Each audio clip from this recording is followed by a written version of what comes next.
Thank you, Chairman.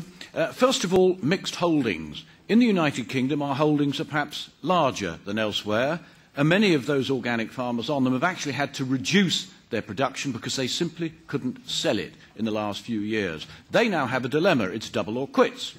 Either they put the other half of their farm back into organic. That isn't a market-led decision. It's politically led. Will they be able to get conversion grants, or will people accuse them of just robbing the taxpayer by dipping in and out and getting conversion grants wherever they feel like it?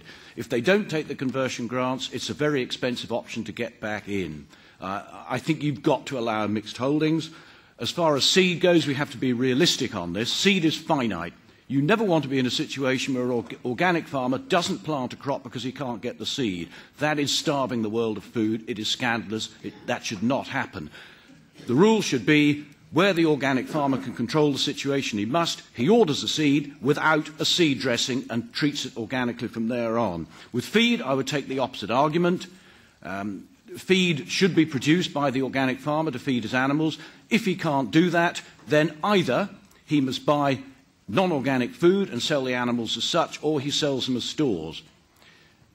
At least food is produced. Finally, you think you're going to change the weather. I very much doubt it. Just look at weed control. Non-organic farmers, one spray of the crop. Very little CO2 produced there. Organic farmers, ploughing, cultivating, hoeing, raking, all mechanised operations, all pumping out CO2. Don't go there because you're going to lose that argument. Thank you. 3 quick questions to Mrs. Ubertsberger. You said that you had 500 dairy cows on 150 acres. That's how it came through on the interpretation. You're shaking your head. That did seem ludicrous to me. Can you please squash or confirm a rumour? I'm told that Austrian organic farmers can use glyphosate. Have I been misinformed? And finally, you say you want more organic farming. Now, shouldn't this be consumer-led? Because if people just pile into this, there will be a surplus of organic produce and it will lose its premium. Now, back to our experts. They each have 2 minutes. Okay, well, the first point, I'd like to correct those figures. We have 80 milk dairy cows, and we have 105 hectares. The average figure in Austria is 16 cows. So that's on that particular point. Now, you were talking also about the health of the livestock and the pasturing. We have very high standards in Austria, higher than the average in the EU.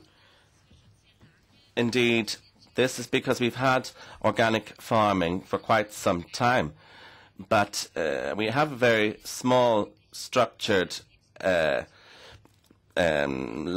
structure in Austria, and we see this regulation as a very good base for all organic holdings.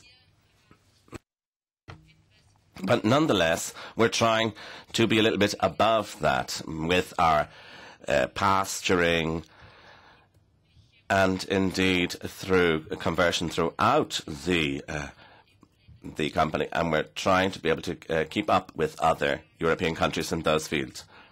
What is the right time to have 100% conversion to organic production?